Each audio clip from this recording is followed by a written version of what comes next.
Day. Thank you for having me. We've already got it out of the way. We've talked a little bit, Yes. but I guess it's very informal, nothing too crazy. But I know you're leaving your seat, Yes. and so this is kind of a big deal because how many years did you sit? 8. 8 years. Okay. So I'm gonna start off. First question is, what has it been like 8 years sitting out on the commission for Panama City? I'm telling you, I was only on for 18 months when Hurricane Michael hit. And then you had COVID, you had Hurricane Sally, you've had all that. But then there's something really cool and refreshing that I am retiring at this time, being the last commissioner that was there for Hurricane Michael. And just, new start, fresh ideas, just, really excited about the future of Panama City. It's been great. I mean, besides, moments that are hard, that you have to really be loving and kind to people, even when maybe they don't understand all of the truth. Besides that, the people have just been beautiful. Nice. And so you're in for Ward 1. So a Yes. lot of the changes that have gone down in Yes. your ward have been, I think they're good. I know that there are some questions about the irresponsible spending, which you can elaborate on because it's hard for me being somebody who grew up here and seeing Harrison Avenue and especially that part of your ward with the marina and all that. Like growing up, it was never a place where my dad would come home at the end of working all day and look at my mom, and me and my brother and being like, "Hey, you guys want to go have dinner downtown?" Like it was never a thing, and now that's a regular occurrence for me and my family where I'll get home, I'll get off work early, get home around 4:30, 5 o'clock, and just be like, "Hey, you guys want to go have dinner at history class, or do you guys want to go down to Ferrucci's? Do and then there's several, I mean, Mosey's, the place, So I many mean, now. yeah, House of Henry. And so we've kind of like, it's given us a place to where we don't always just have to go to the beach because for the longest time, that's how it was, especially growing up. It's like, if you wanted to go eat somewhere, the first places that came to somebody's mind was either going down into St. Andrews, which really, even growing up, wasn't Mm-mm. a reality. That place has completely changed. Or it was, let's go to the beach. And so having those down there, all locally owned businesses, I think has been great, especially with all the improvements. But I will bring up, what is the chatter and the all of these, I don't want to say false narratives, but these controversial subjects that come up about building up Panama City. Obviously, you've seen this over the past 8 years, but like, where does this come from, and how how have we been able to kind of like overcome the negative aspect of it? Well, I think part of overcoming the negative part is in the younger generation.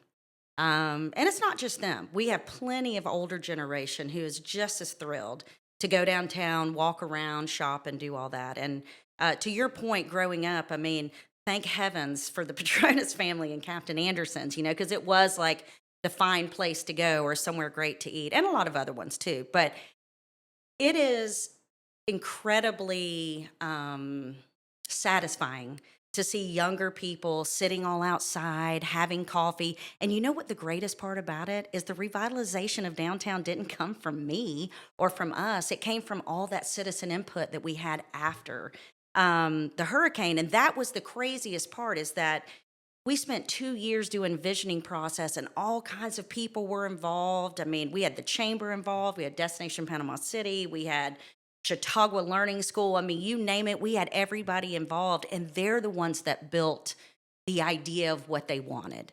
I don't think anybody thinks it's reckless spending to do water, sewer, maybe even sidewalks. So really, the only thing I heard from downtown was, "Oh, well, the trees aren't necessary." And I'd say, well, I mean, you learn from other cities and you say to yourself, well, you may not see them mature, but the future generations will see that. And it's placemaking. Like you said, you go down there, you feel safe, you feel good. When you build up a city like that, then people want to be there. They want to see all that. And so I think besides the trees and the pavers, which, is, I mean, I'm just like you, I see it, I read it. And some people don't realize that, but it was a $750,000 upgrade, but they last like 100 years. So the upkeep in the future for the community in the future is so much less than the upfront cost, and that's what a lot of people don't understand. Yeah, I think you're right on that. um, but I will ask you, so 4 years being on the commission under Brudnicki, it Yes. seems like you got a lot more accomplished versus now. But I'm gonna let you kind of Elaborate on that. elaborate on that. Well, I'm going to tell you right now, serving with Brudnicki was one of a great honor for sure. Actually, everybody I've served with, for the most part, has been really awesome. Um, but I will say that nothing has stopped this commission. What was put into place before elections 2 years ago is just now showing up, and that's kind of the sad part about politics is that you put in a lot of grunt work, and then other people get to serve under a time where a lot of that development happens. All the infrastructure that's going on right now, and as much as I love everybody on my board, that happened because of the work that was put in with the commission before, after the hurricane, and not just them, staff, Mark McQueen, Rockstar, all the things that we did, all the grants we went after, all this stuff. I mean, Brudnicki went and lobbied in DC. I mean, he fought. And so, I'm not saying who's better and who does whatever, but everything you're seeing now is really the credit of people who put in the grunt work before. Well, that's one of my arguments on term limits. Was something that you just said, because one of the biggest things is that um, when you have somebody that starts something from like the very beginning and then they have to leave office and they're unable to follow it through, the way that I look at term limits now I do believe that if the people still want you there and they still want to elect you and still want you in that seat, then you should be able to do that. Agree. Let the people decide. Let the people decide whether or not they want you or not. And they will, because, I mean, heck, you had my election where, Tommy hadn't even served 8 years. He still could have served another 4. And Tommy and I look at term limits the same way, where you don't believe that anybody should be removed from office due to years. Yeah, or you're ready for somebody new. Yeah. So, or you're ready for a new generation to take over, Sure. or whatever the thing might be.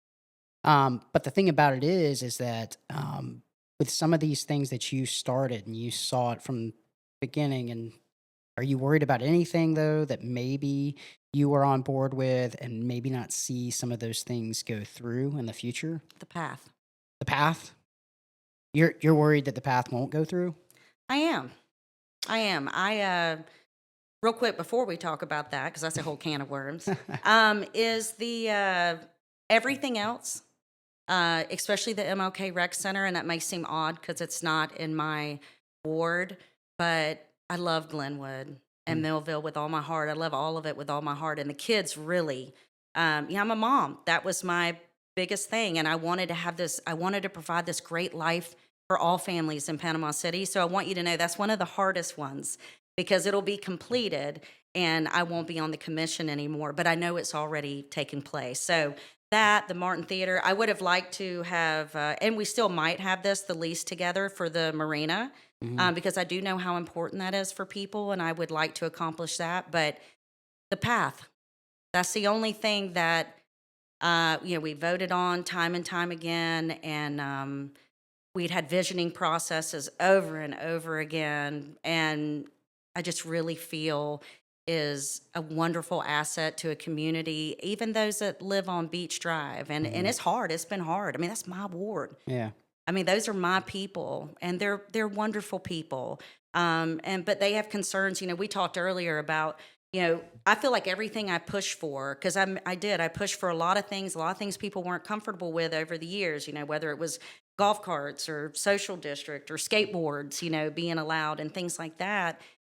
It was always based out of fear. And then once it was accomplished, people saw that it wasn't what they were afraid of. And I worry about the young generation. I worry about even my older generation of people who maybe don't have the money and the means to lobby and push for the things that they want.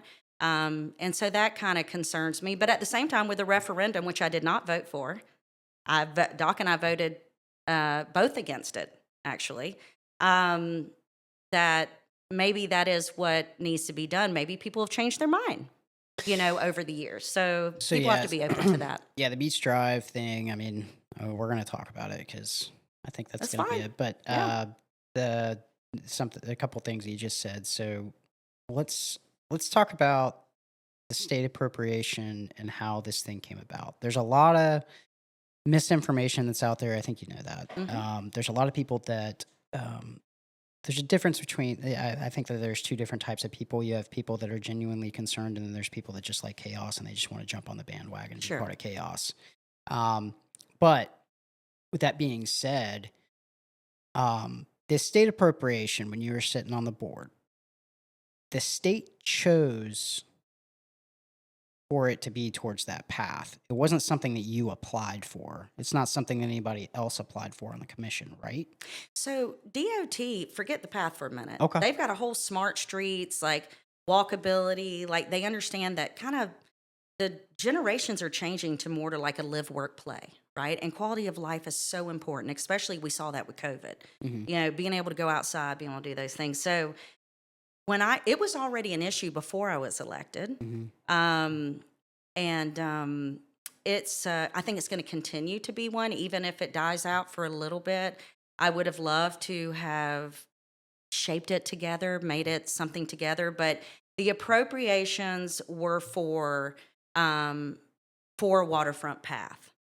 So, Yeah, so the argument that is being led now just put it somewhere else. well, it's the whole thing of this wasn't meant for a path, it was meant for sidewalk upgrades.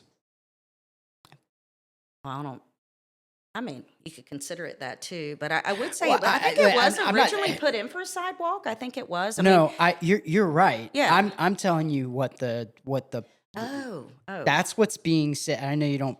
It's a good I don't thing care. that You you can talk to me probably. about anything. It's Well, fine. it's probably a good thing that you're not following I'm not. the peanut gallery at all Mm-mm. on a lot of this stuff. But the thing that's being said right now, and I mean, I just watched somebody from last night's, one of their shows that they did, and it was like, um, yeah, this was supposed to be for sidewalk upgrades. It was never supposed to be for the construction of a path. It was never supposed to be for paving on the sand. It's not, and it's just like all of this regurgitation and it's all false information based on the data that I've pulled. And it's actually really, really sad because when you start to say that there's somebody who's in the community that's a private entity that is doing like watchdog journalism, but they're only given half truths.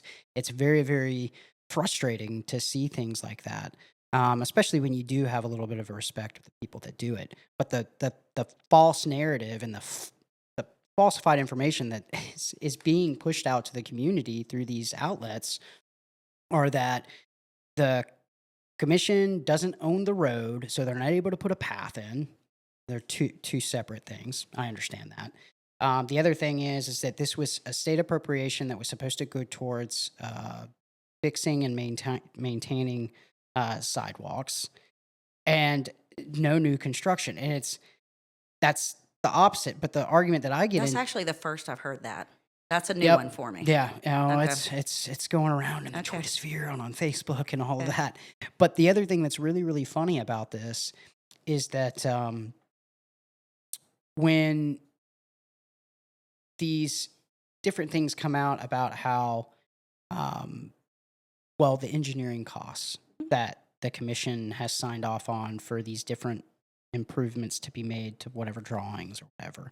It's cost us close to like $1 million right now, which I've been told is reimbursable. That's pretty correct. I mean, as long as we're still under the amount that they've given us. Yeah. Anything over that is our responsibility. Yep. So these plans to have put in the path, it's something that you have to have before you can get the money for it, right? We can't even put in a playground and Yeah. sidewalks to an entrance into a playground without having engineering. So, but yeah, and so that's my point. People want to get upset at the fact that the city commission pays money for engineering costs on any type of improvement that's going to be made. but it's something that has to be done. They're mad with the system. They're not mad with the people that are They sitting are up. definitely mad with the system. And I got to tell you, I've been mad with the system before Yeah, too. yeah, yeah, yeah. After the hurricane, I was like, look, I have extensive experience in remodeling and design from Yep. houses in the Cove. And I'm like, just tell me and I'll get the floors and we don't have to go through even at Daffin Park, we had to go through like an architect to get like, to do the design inside of a clubhouse. It's like one big room. I'm like, I can do that. But the system that's a whole nother issue. But you said that this was already an issue before you came into office. Very much, yes. So I had never heard of it though until a couple of years ago, as far as the path goes and all that. What issues were they having with the path before you took office? It was the same thing. Okay. I would tell you, I think it was 2008. I had a news journalist report under one of my posts recently that worked for the News Herald at the time and said, "Oh, I remember writing about this in 2008." But even when I was elected, the guy that was serving before me was for the path. And so that had caused a lot of friction during that time too.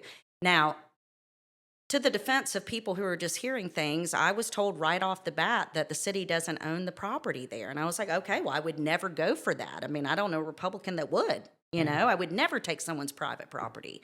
But over the time and learning the facts and seeing documents, which I post all the time. Yeah. I mean, I don't just say it. I'll post a public document.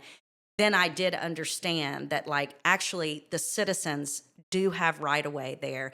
And let's just face it, I don't think So that they have right of way. we do. So, and Okay.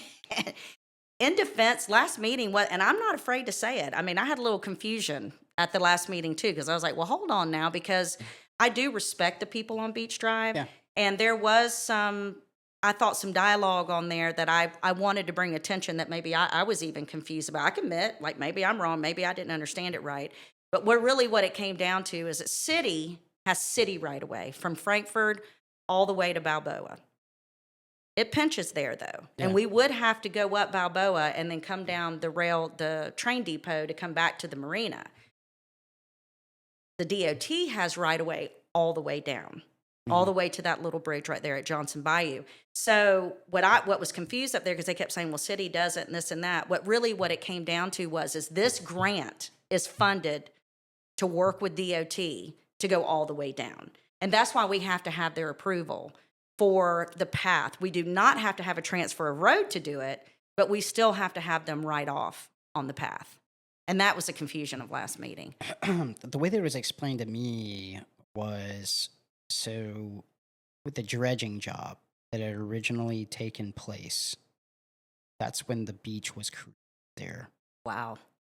That's how No, there's a lot of information. So there's a lot more than just that. Oh, I'm sure. Yeah. Well, yeah. because it was like, I think it was like close to like 1914 or 1938 or something like that when they dredged for that. There was an ice house, which, by the way, Doc Rohan was wrong when he came on the show. He said there was an ice house at the marina. The ice house was actually down by Landmark Apartments, where all those rocks are. There was an ice house that was there.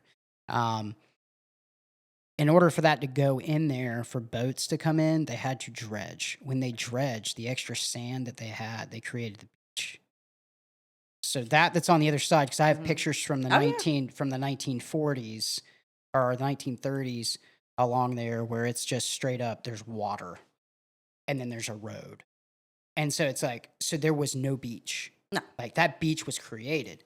So to sit there and to say, well, the people that live on this side now own property that never existed, like, until that dredge job was put in there. For me, that's stealing property that doesn't belong to you. Like, if you're trying to say that property across the street, which I get it, there's probably, like you said, there's a right of way. There's a specific amount of property. People do own property across from there, but not where we're talking about. Yeah, not where you're talking about for the path. Because that property didn't used to exist. I don't even really know. I just know that. Yeah. I just know they don't now. I mean, I think the elephant in the room is, and I think both of us could probably appreciate the fact that change is hard. Yeah. And to put a sidewalk / path, it wouldn't matter if it was 5 foot, like a regular sidewalk. There would still be this opposition. Yeah. Okay, so it's not about the width. It's not about it being a sidewalk or a path. It's about the fact that the right of way, which is community owned, which is taxpayer owned, does line the part that some of them have a deed to on the sandy side. Mm-hmm. And they're probably afraid that people are going to stop on the path and want to walk on their private property. And so, I've offered several times, well, how about we don't put any benches along there? Let's not put any, so let's treat it as a sidewalk, right? Yeah. You just walk in and you don't do that. And maybe we have maybe we put markers, public beach access here, where the public owns that. But there's never been a compromise. It's always been a no. So that was something else that was said, like about the sidewalk that is currently there because it's FDOT. Now, I've kind of wrote this a little hard. Maybe I'm wrong. But like the current sidewalk that is there is supposed to be being maintained by Florida Department of Transportation. That is correct. So, and we've seen, this is the reason why I don't understand this. So I know some of my listeners are going to be tired of hearing this, but like, I've spent countless miles running on countless miles running on Beach Drive. That sidewalk that is already there is eroding in areas where I have literally tripped over the sidewalk and damn near put me in the hospital a couple times because it's so bad. And I know other people have had similar issues riding bikes, walking dogs, and things like that. So we just had somebody on the show the other day, and I thought it was extremely funny. He was like, well, why don't they just go ahead and, since how the people on Beach Drive just want to get all upset about the path, go ahead and widen that, widen the sidewalk. I've brought that up before. Yeah, widen the sidewalk and completely redo it, and if you're complaining about, so I'm complaining about the sidewalk that's already there. I'm like, if you can't maintain a sidewalk that's there already, then you shouldn't be putting in a new sidewalk. The issue with it is if the city does, they're awarded that road, now they get to maintain the sidewalk that is there. Really quick, you nailed it with that, because if by chance we don't get the transfer, we can still do the path, but we will not be responsible for the road or the other sidewalk. So people would need to understand that. And just to say on the north side, like, I was open to that. I mean, I need to be open to all those things.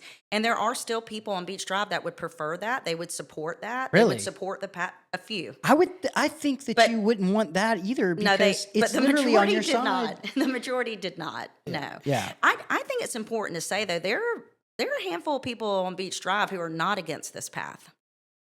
Man, I have not seen a sign in somebody's yard, or it seems like it's just every single. Pay attention. Yeah. So there are people on Beach Drive that support the path. Then there are, and there's some people who have had Preserve Beach Drive in their sign, and they will let me know that they think that for the community, maybe not for themselves, maybe they're fearful, maybe they're whatever, but for the community, that they could see it, they understand it, they understand why people would want to walk on Beach Drive. I think another thing to be said is that the Beach Drive sidewalk that was put in is small, it's narrow. Yeah. Nobody does that anymore. I mean, we're very sensitive to things like ADA accessible. There's a lot of things, like some people say just throw your shoes off and walk in the sand. Well, not everybody can do that. Yeah. And then you have all the stops and you have all that, but oh, dude, I have almost gotten nailed at Balboa so many times while running. I think what people forget is that even bad. as a commissioner, I'm still a tax-paying citizen. Yeah. I You're not still allowed have to a have an family. opinion. Yeah, I'm not allowed to have an No, opinion. no. I would not, if I didn't believe wholeheartedly in my heart, and I hadn't visited so many cities that have wonderful multi-purpose paths. And by the way, I have yet to find one path that didn't have major opposition. Yeah. They always do, because they're fearful of Oh, the things dude, it that happened in Lynn Haven for Rails to Trails. No, did it? Are you I being really funny? wasn't. No, I'm telling you, I my don't watch the God. news because everyone drives me crazy. Bro, there were people up at the city commission, almost every meeting, and that were just like, oh, this is going to attract drugs and violence, and this is going to attract, more homelessness, and they're going to want to come there. And it's like, dude, it is proven that like homeless people go to where resources are available. Where they're not seen. Well, I mean, but where they go is panhandling, so that's mainly what they're focused on. Nobody's going to be camping out next to a pathway. Well, you know that people already had a homeless issue on Beach Drive. Yeah. And one of the things, the very first, like, I'm not kidding, the very first 2 months that I was elected, I flew to Greenville, South Carolina, ranked one of the number one downtown. Their revitalization was insane. It's taken 30 years, but they got there. And I mean, it was the same thing, opposition after opposition. But you have to push, you got to be bold, you got to be brave, and you got to know that, like, I mean, I have nothing to gain from this path. Yeah. It was You kind of know? funny that you just said that because back when before I went in the military, I was trying to get in the best shape as possible. So I ran a lot. What And happened? I lived. Just kidding. I'm just messing with you. Well, I can show you some I'm pictures. totally but- kidding. I'm totally kidding. You could say that to me. I'm totally messing with No. So I lived off of 19th Street, and so I got up every morning and I would go run 5 miles. And so I used to run over by the garden club quite a bit. you. Yes. And so, but I remember one morning I ran the walking park there around and this was before Hurricane Michael, so like the thick vegetation Oh, was yeah. like huge. There was this guy that literally came out. I'm saying, dude, it was like 5:30 in the morning, completely pitch black, dark outside. You had some, they had the path was lit at the walking park.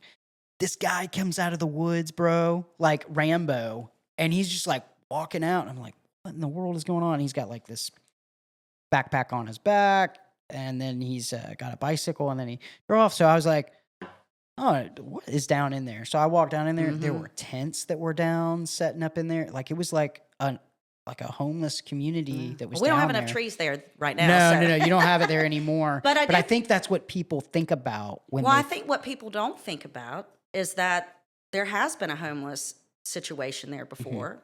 They know it. We can document it. We've had the police go out and have to do those things. Once we did Asbell Park, we started cleaning up things. We started giving the community what they deserve, something nice, something free, somewhere a place to go with your family. Asbell, by the way, is the part that's right across from Lake Caroline. Yeah. Right there. And we improved that, and it did bring more people, but we haven't had any. I mean, the only issues we've had is trash on 4th of July. And I haven't seen a homeless tent there since. I'm sure there's one here and there, but one thing I learned in Greenville, and this is what I was going to say, is no city is without homeless people. And it's beyond a city local government to be able to solve homelessness. That's a whole nother issue. But what you do is that you progress regardless. You do things regardless. You put the bathrooms, you put the paths, you open up restaurants, you revitalize, you do all those things, and they still exist among us. They're people, right? They're humans too. But they're not taken over because there's so many more people enjoying. I mean, if you look at the research on a path, I think it's like, I don't want to say for sure, so I'm going to go low on it, but I think it's around 85% have undergraduate degrees. I mean, these are families. These are moms, children, elderly people. These are not, they're just people, they're community. They're not criminals, they're not looking to cause any problems. Yeah. So let's go back on the non-binding referendum. Yes. So you said that you voted out against it. I did. Why?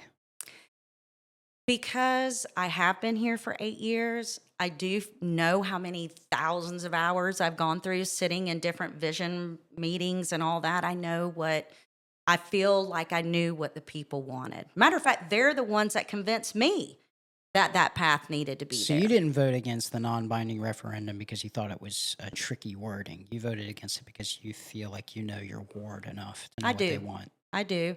But I also was supporting my Beach Drive people.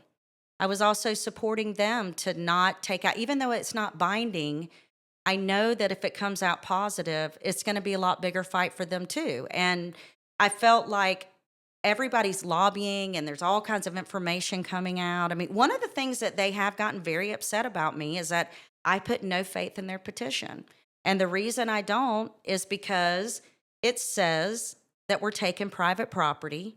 It says that we're destroying Beach Drive.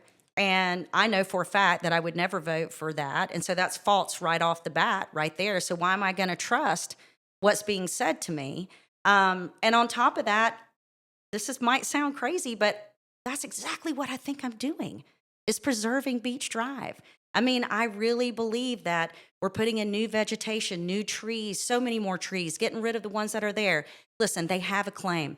Some of them might have a caliber that's smaller than what they're used to. Yeah. But it will be planted for the future, and it's going to give hundreds of years for the future. And the stormwater, right now, there is no management at all. Coming, I mean, Yeah. everything coming from the roads behind Beach Drive are going straight into the bay. I mean, who doesn't care about the bay? Yeah. I love the opportunity to be able to do those things. So, as crazy as this sounds, it's exactly what I believe in my heart that I'm trying to accomplish. No, I yeah, I think you're right on that. Um, I guess the other thing about it is so like most of the people that I had to change my phone number, like the after the couple of interviews, because people were trying to call me and they were saying, "You got this wrong. You don't know what you're talking about. You need to ask real questions. You need to." I'm like, well, the podcast is about bringing people on to talk about things, but I do have an opinion myself. My whole thing is like if you have a problem with the Beach Drive path, vote no. That's That's the only reason I'm okay with literally it now. I'm like, all okay. you have to do is vote no. And there's so many people that are up there screaming right now, talking about how it shouldn't even be on the ballot. And it's like, why don't you want the community as a whole, at its entirety? Why don't you want to hear from everybody? What is so bad about? Well, because we know that it's false wording and people aren't gonna. So okay, so if people don't want to see it, here's the thing about it. At the end of the day, and I don't know why the people on Beach Drive won't do this. Kind of similar to what you were just saying. Like you're trying to bring up property. We know that's false. You try to bring up the fact that the bay savers aren't going to do anything to help preserve the bay. Okay, now you're just spitting off with stuff that doesn't make any sense. Then you want to go to the trees.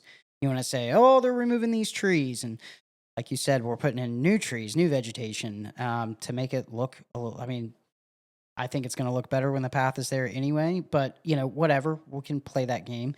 So you've brought up all these issues, but why can't you just say the main thing? And I said this to one of the candidates who's, kind of under the umbrella of Doc.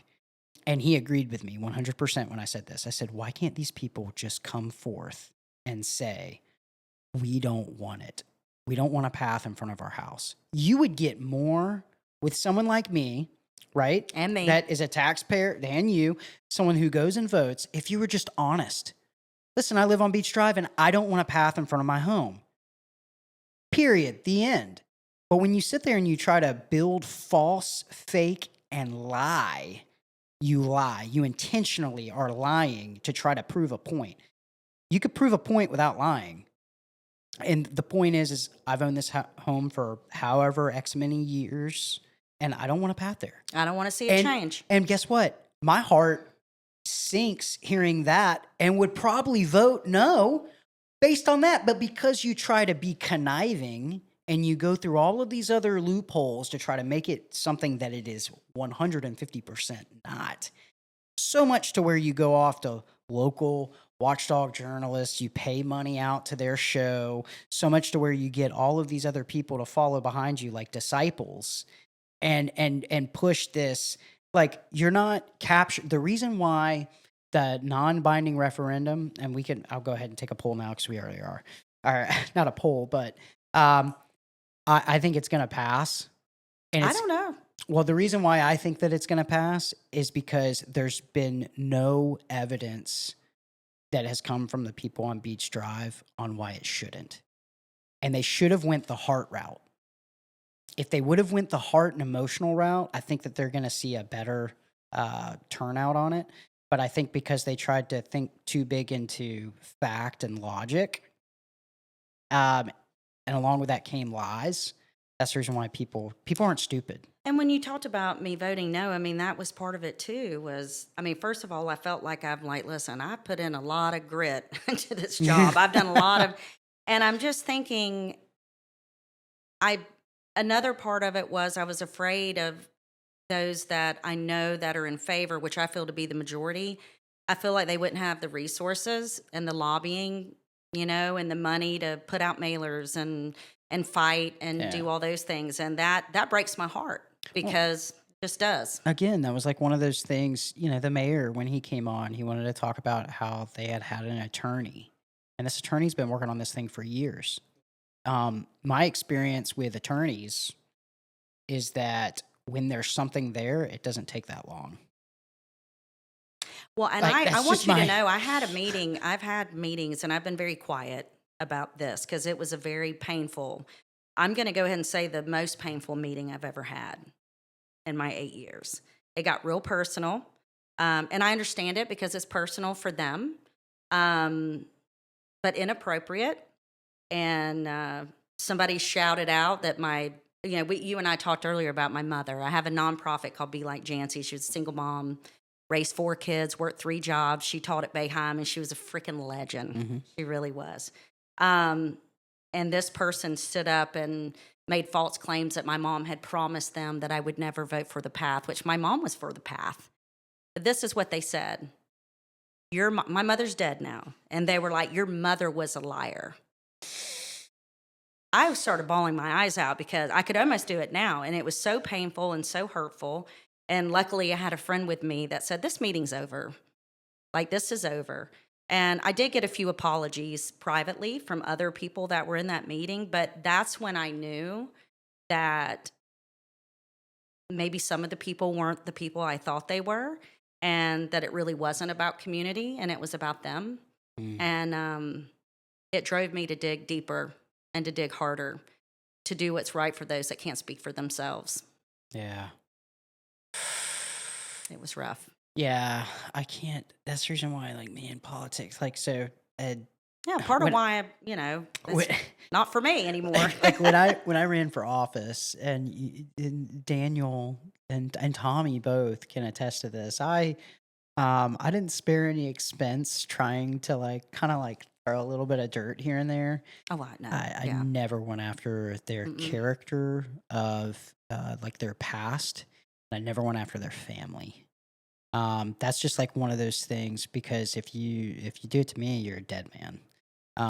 So I mean, that's just People have watched me for 8 years. They know I'm just full of love. I really am. yeah, I really don't wish anything bad on anybody, but that one took me a lot not to post about. yeah, yeah. That whenever you start to go after somebody's family, I'm the type of person, I don't care if you're a Democrat. I don't care if you are. We've had people that came on this show and spout off stuff about the mayor, about family issues. Oh no. Yeah. And it was like And we one of all those know things. them, but Afterwards, it was like, hey, just letting you know, I'm cutting this out.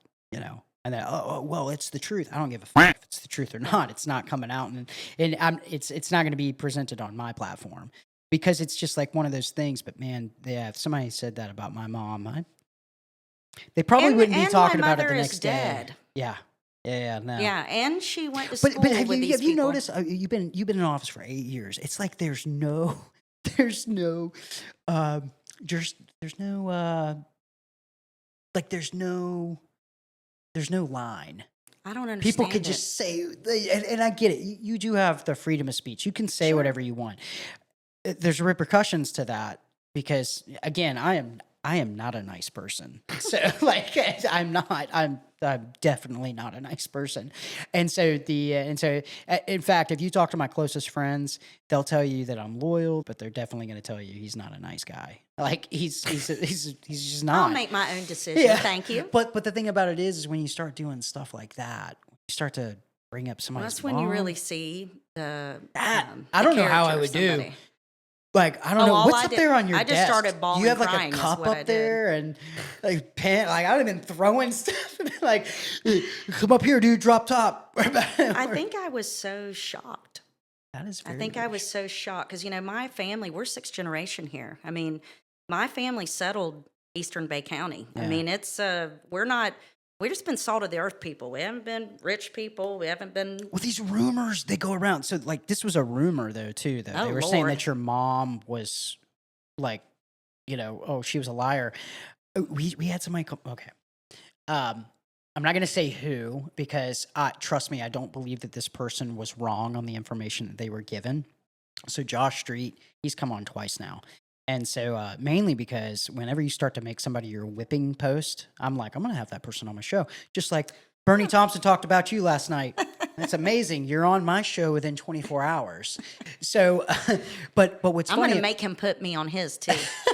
I'm just going to show up someday. Yeah. Well, I even love Bernie. I love Bernie. Well, I think it's like one of those things where you have to have him.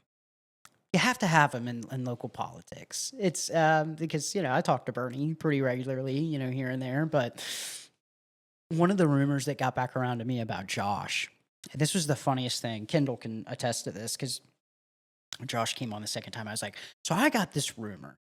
And so Josh was like, okay, what is it? And so Josh actually brought his son with him the night that he had recorded to answer Hank Pickens' questions. And so I said, there's a rumor that's going on out there right now that your son got a speeding ticket in the city limits of Panama City. And when he got pulled over, he told the officer, he said, hey, my dad is a city commissioner. And so the cop asked him, well, who's your dad? And he said, Josh Street. And so the officer looked at his son and said, well, I don't know who that is. Yeah, most of them don't know who we are. Exactly. So That's the cop was funny. like, I don't know who that is. And so, according to this story, Josh's son, got the speeding ticket and went home that night and told Josh about it. And the next day, Josh got his son and they went up to the Panama City Police Department. First I've heard of this one either. And so he talked to the captain, lieutenant, whoever up at the police department and said, your officers need to know who the city commissioners are. Josh Street would never say something like hold that. Hold on. Yeah. This is the story. And so then it was, no, it's going to get good. So the officer, so Josh said, I want all of the police officers to write in writing who the city commissioners are. And was it an essay? This is do you know what they would do? Those police officers would call their chief and be like, you tell them to stand down. So apparently there was this huge thing. And so all of the officers wrote down who the city commissioners were. And then they turned them into Josh. So that way he knew he was teaching the police department a lesson. So I told Josh this entire story, and Josh was sitting in that same exact seat, and he took a swig out of his drink, and he goes, "This is the first time I've ever heard this." And I said, "Is it true?" And we weren't filming, and I was like, "Is it true?" And he goes, "Ron, none of my kids have license." He says, he's my oldest and he doesn't have a driver's license. And I said, wait, what? He goes, this whole story couldn't be true. Because if it were true, the officer wouldn't have been giving him a speeding ticket. He would have been taking him to jail for driving without a license. And not to mention, any good father would not do something so ridiculous like that. Yeah, well, and I know, forget that he would even be a commissioner. When it was being said to me, I was sitting there and I was like, I don't know Josh that well. There might be some type of truth behind it, but like maybe he got a ticket, but he didn't. Yeah. Maybe it wasn't all that in a bag of chips. But when I had Josh back on, I was like, I got to ask you about this. Yeah. But I mean, this is just a perfect example of how this false information gets out there into the community. And next thing you know, you got freaking 300 people that have heard this story. And they're like, Josh Street's a piece of shit. And it's like, no, Josh, none of that is true. And of course, I mean, I've seen some other rumors about him, Brian Granger, but basically anybody who's not in the mayor's pocket on voting the way that he wants it. It's very, very funny to see how these stories are. I don't know what the peanut gallery's issue is with Josh, because they keep saying that he's trying to help out his buddies, especially on the Chestnut. And I was like, dude, part of buying commercial real estate is to make money. That's why you're there. And you made $200,000 off of a property within the course of however many years. And this is a difference between a business person and someone who knows how to invest money to make money. Is you don't focus on what somebody else is making. You focus on what it's going to do for you. And so our jobs as commissioners is not being so worried about who else is making money. I mean, of course, if you invest in a piece of real estate, who wouldn't want to make money? No. But what it was what is the best and still in market range to improve our city for long-term visioning? It's not silly you're talking about it, but only someone that doesn't understand business wouldn't understand that. So you don't believe that the the referendum is fraudulent. Oh, no, I don't think it's fraudulent. I worry, honestly, for both sides, just to wrap that part up, is that the against path would lobby and have the resources to convince those who really have a true heart to just enjoy quality of life, to be able to convince them. And then I was also worried about the people who are pro path that wouldn't have the resources. I just figured that's what we're elected to do.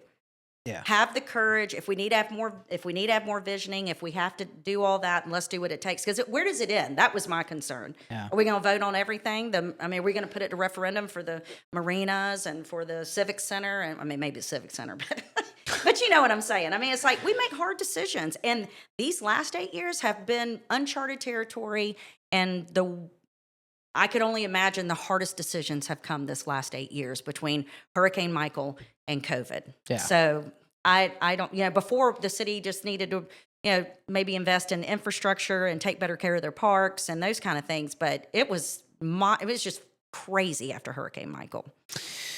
So, because I'm not done beating the beach drive to death. You can ask me any hard question, because no question is really hard to me. Man, I don't know what a hard question is to ask on it. You know what I'm saying? Like, that's the reason why I get all these messages that are like, "You're not asking hard questions." It's like, well, that's what I'm asking. I don't know what the ask hell. 'em. I don't know what the hell you're looking for. Like, I'm asking people like maybe you should ask me, Jenna, are you in the back pocket of the deep state? Of the deep state. Well, that one's coming. Yeah. Okay. Good. Let's get to that. Well, let's let me just finish up on a couple of these other things. So, lying about the DOT being awarded the DOT awarding the city the road. This is another one of those things that's out there in the social media aspect of things, where they're saying that the DOT never was going to award the road. DOT isn't going to award the road, but you guys have consistently lied about all of this that has taken place. And I know Jonathan Hayes has been under a lot of scrutiny. I saw it from the meeting, and then don't say it. I'm not gonna say his name. But the whole thing was like, I'd like to see, Jonathan Hayes talk with Chevron. I've been in those meetings, by the way. And so let's talk about it. Mm-hmm. Chevron doesn't want this to go through because the road becomes narrow. That's all they're concerned about. Yeah, I get it, because me too. Because they go, correct me if I'm wrong. So they're from that fuel depot. They pull out of there. They go down. Is it Jinx or is it Harrison? I think it's really when they're coming in. Well, no, I know. Yeah. But what I'm saying is they do a loop around. Mm. So they go out there. They don't take Beach Drive. Not usually. No. They go out this other way, Mm-hmm. and then when they come in, they're coming in through the Beach Drive section. Mm-hmm. So I get it. Now, so we're saying 11-foot lanes, or 11 feet, right? Mm-hmm. The interstate's 12, right? Yeah, and the inside of 23rd Street, the inside lane of 23rd Street is 11 foot. Yeah. To give you we didn't come up with 11 foot. We're not traffic engineers. We have a letter, which I'd be happy to provide for you. I have it. Okay, good. From Chevron, that they would be satisfied with 11-foot lanes. Look, they don't really care. I don't have that one. Sorry. Okay, My I'd be bad. happy to get that to you. Yeah. Because even I'm cautious of saying stuff unless I've seen it in writing. It's kind of like, I've asked the Beach Drive people are like, we've talked to people, they say that you can put this money somewhere else. Well, if we give it back to them and then we apply for another project, we may or may not get it, but we cannot just transfer that. And it's in 2 letters that I have, from FDOT. So I'm like, unless you show me something else in writing, then I can only trust what I can trust. But anyway, that's what we heard from Chevron. But they're already used to going, like you said, going down 23rd Street and all this. Like, it's the same. Dude, I am so tired of talking. Whatever. I bet you are. Dude, man, There was something you were saying, though, a minute ago. You said that they're lying. What'd you say, buddy? Oh, I thought you. He said nothing, honey. Yeah. You said something a minute ago that they're lying about something. The transfer. Oh, the transfer of the road. Yeah, you guys have lied Okay. because you've known about it I'm gonna Okay. do it like he does it into the screen. You've known about it. Yeah. You've known. So I will say That's my that interrogation the technique. path itself, it's nothing to do with the transfer of road. So regardless of whether they want to transfer the road or not, that was for us to be able to take better care of our city, but it has nothing to do with the path. That's where a lot of people are getting confused about all that. The transfer, we put in transfer for Beck Avenue as well. So we don't have, we can have control over that. We can have events. We can do other things, close down the road, make it easier to do those things. And we put in for the transfer of like 98 by Millville. So Yeah. it wasn't just that road. And it seemed to be, it was, some light talk. This is when Mark McQueen was there. It was some light conversation about, hey, we'd like to transfer the road because we'd like to be able to have control over the road. Had nothing to do with the path. They weren't against that. I don't know if they cared at all. I mean, it'd be less they have to take care of. The reason it became something was because the resources available to lobby at FDOT and to do all that made them kind of close down and say, I don't think we're interested in that transfer of road. Now, I only heard that in the last 8 weeks, okay, Yeah. that they weren't interested in doing that. So I do not believe that that is a lie today. I do believe that it's trying to be wrapped into the fact that if the DOT doesn't transfer the road, that the path is not still, it's a completely different project. I know. That's the Yes. reason why. Like And I've made it Yes. abundantly effing clear several times on the show, especially after we had Jonathan Hayes on, where it's like they don't need the road to put in the path. Like I'm like trying to make sure, like if you can read lips and you just can't hear what I'm saying, like at least you're gonna get what I'm. They don't need the road to put in the path. Now this rumor, I don't know if it's true or not, that keeps being said is that Mark McQueen and Josh Street went in the basement of the city hall and said, "This is a done deal. You guys can either get on board with it, and help us with it, or whatever." If that's true, which I mean, So I wasn't there, and Josh took that meeting for me because it should have been aren't my you meeting. glad that it wasn't you? Because So I wasn't at that meeting, but I do believe that Mark and Josh were probably firm in the fact that this is the direction the city was going because of what the community had told us. And so I think there's probably more to that story. I will say that when people say, "Oh, well, just popped up on us," I mean, I have proof of having a meeting of July of 2019 at City Hall with residents on Beach Drive talking about only if we stay in city right away, which is obviously what I was always going to be for, because I did make a commitment that I would let them know if the city was moving forward in any way. So I even have a letter from Beach Drive Preservation Group, whatever they were, when there was another owner that now doesn't live here, but was the chairman or director or whatever then, that acknowledges that they know that the public desires this path, but that they do not support it, and they believe it would be affecting their private property. So this is not something that's popped up on them. And they also know that the public had come forward. I mean, you can look in the visioning process. Look, Destination Panama City in 2016, I wasn't even elected yet. They did their own study, their own visioning process, and that's one of their milestones, is a path that connects waterfront to waterfront along Beach Drive. yeah. I'm so tired of talking about Beach Drive. That's the only good thing about the referendum. I mean, maybe we'll put it into it. I mean, even if maybe people have changed their mind and they're not for it anymore. And if they're not, I would support that as well. Well, let me ask this. This is my last question. There's probably a very specific answer, and I think I know what you're going to say before I ask it. So, why did the city not do a non-binding referendum before they actually went off and spent the money and accepted the funds for the state appropriation? So, what's interesting is that when people are like, why would you go spend the money when Without you don't having the even know? approval? Yeah. Well, but we did. They gave us a grant. The state awarded us a grant to build this path. So I get that. So I'm going to play devil's advocate on this one. Please do. I love devil's advocate. I do it all the time. I get that they're awarding you the money from the grant, or they're giving you this money. But, well, hold on. Yeah, I guess dude, that's something that I'm getting irritated with. Is it a grant or a state appropriation? It's actually it is a state appropriation.